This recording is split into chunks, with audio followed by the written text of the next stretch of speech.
Well, good damn afternoon, Americans. Jericho Green here with you once again. Guys, I think I think Barack Obama has said the quiet part out loud. So you remember that disappointment, that limp dick, that flaccid penis of a podcast that Michelle Big Mike Obama put together with her brother slash non-binary, whatever. He looks like a burn victim. But her brother, Craig, I need to borrow your car right quick. So her and Craig put together this shitty podcast. The numbers were disappointing, especially for someone of her caliber. That is the former First Lady. That is a strong black, blah, blah, blah, all that shit. Everybody loves her. Oh, Michelle was so awesome. The darling of housewives and NBA fans around the country. Everybody loves Michelle Obama. Well, like I said, her podcast, numbers-wise, was a great disappointment. And I said this when I did a video on her podcast when it debuted. Why wasn't her husband the first guest? There's no one better that you could think of that would be a better guest on her show than her husband, who is the former and probably the most popular president ever, because all the left-leaning, progressive, white, guilt-ridden / closet racist liberals could scratch that itch by voting for him and professing their love for him at every chance they got. I told you guys, and I'll tell you again, and maybe some of you who are newer have never heard this story, but I have a bunch of these. I could probably write a damn book. But I used to work at Trader Joe's for 13 years, so I was unknowingly doing a case study behind the enemy lines of the progressive liberal. There were college campuses nearby, the professors, the whole nine. I work with some people who got global studies degrees. Yeah, whatever the fuck that is.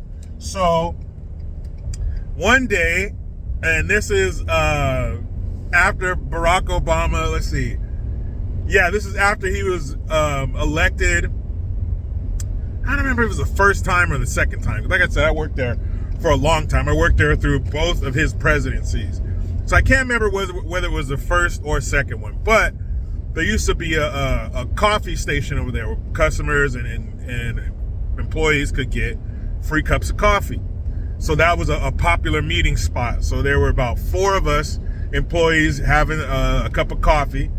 And a customer walks up, and it was this white lady who was a professor, and she drove a Volvo and was an art teacher. I mean, the whole nine.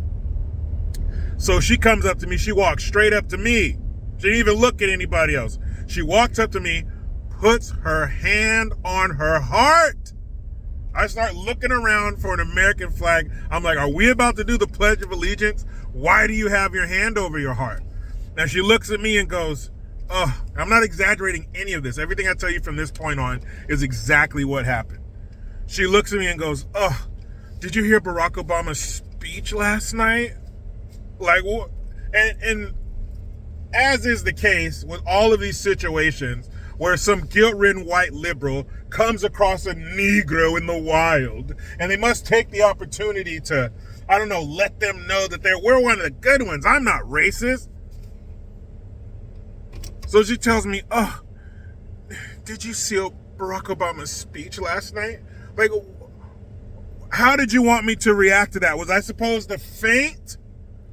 Was I supposed to faint in your arms? And the only way for me to regain consciousness was for you to wave a glass of Hennessy under my nose, or maybe a Newport. You got any grape Kool-Aid? Huh? You racist fuck. Parading as somebody who's not. I would have more respect for somebody driving a fucking Ford F-350 dually truck, man. I got my fucking rebel flag in the back. These colors don't run, man. Not my daughter. You ain't dating my daughter, not you son of a bitch. Woo! The South will rise again.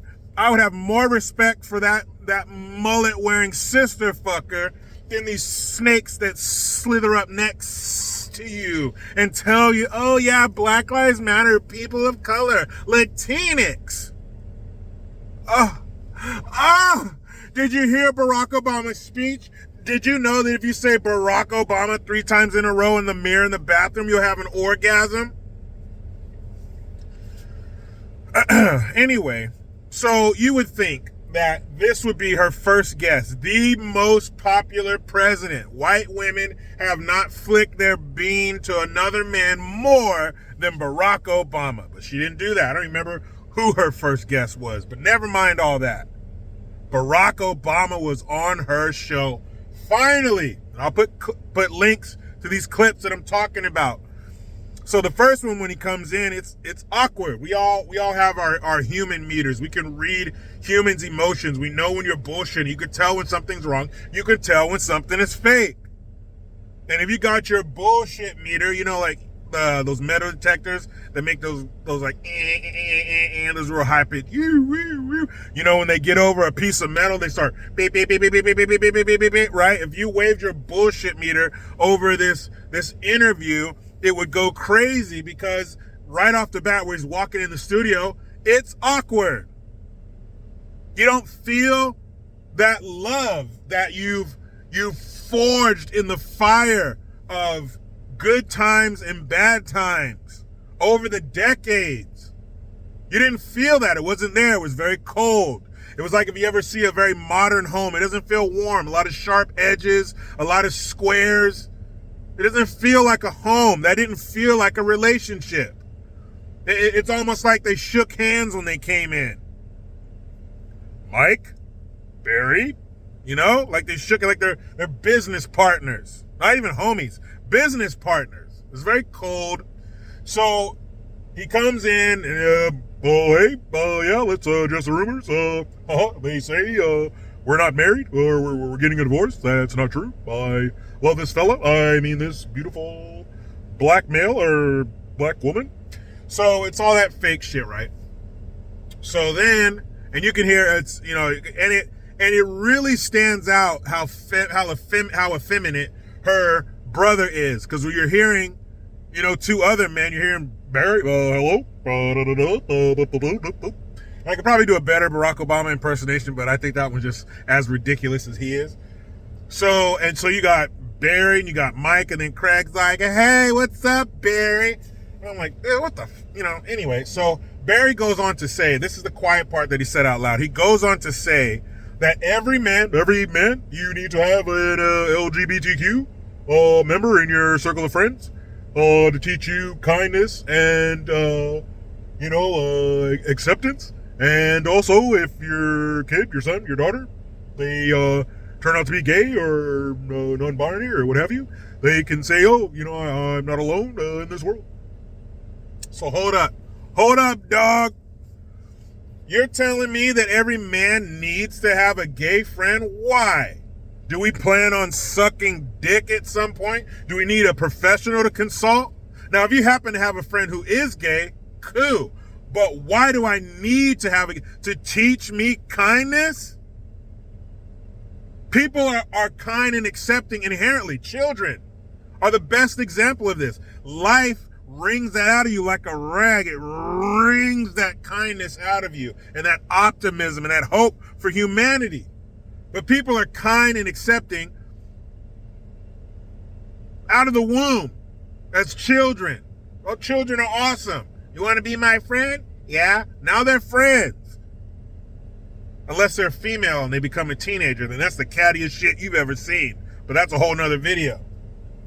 But why do you need to? So you mean to tell me straight men are just these monsters tramping through life until some guy says, hey, come over here, fella, we need to be friends. Ooh, who put this outfit together? You look terrible. Oh, that's awful. Let's get this haircut. Ooh, where'd you get this shirt from? Out of the bottom of your hamper? It's crazy. Like, you don't go to that college anymore. We're going to get you like a shirt. Ooh, these shorts, throw them out, honey. The fuck is a gay dude gonna... Why? There's some gay dudes out there who are assholes. No pun intended. You are what you eat. But there are some gay guys out there who are dicks. Again, no pun intended. But you know what I'm saying? Just because you're gay doesn't make you this benevolent, loving person. Just because you're straight doesn't make you this emotionless, cold dickhead. So what do you mean? Well, you need to have him to teach you kindness. And then he's like, oh, I had a gay professor, and he taught me to be kind. Yeah, I bet he did a lot of things for you, Barry. I bet you were backing that ass up. I bet he was putting his twig and berries in Barry. And remember that dude who said, oh yeah, me and Barry, we were in a limousine smoking crack and sucking dicks. So I know how you feel about having alphabet soup group friends, and that's fine for you, Barry. But to say that straight men need to, why do you need to? I'm not going to go out shopping for a gay friend. If my friend happens to be whatever.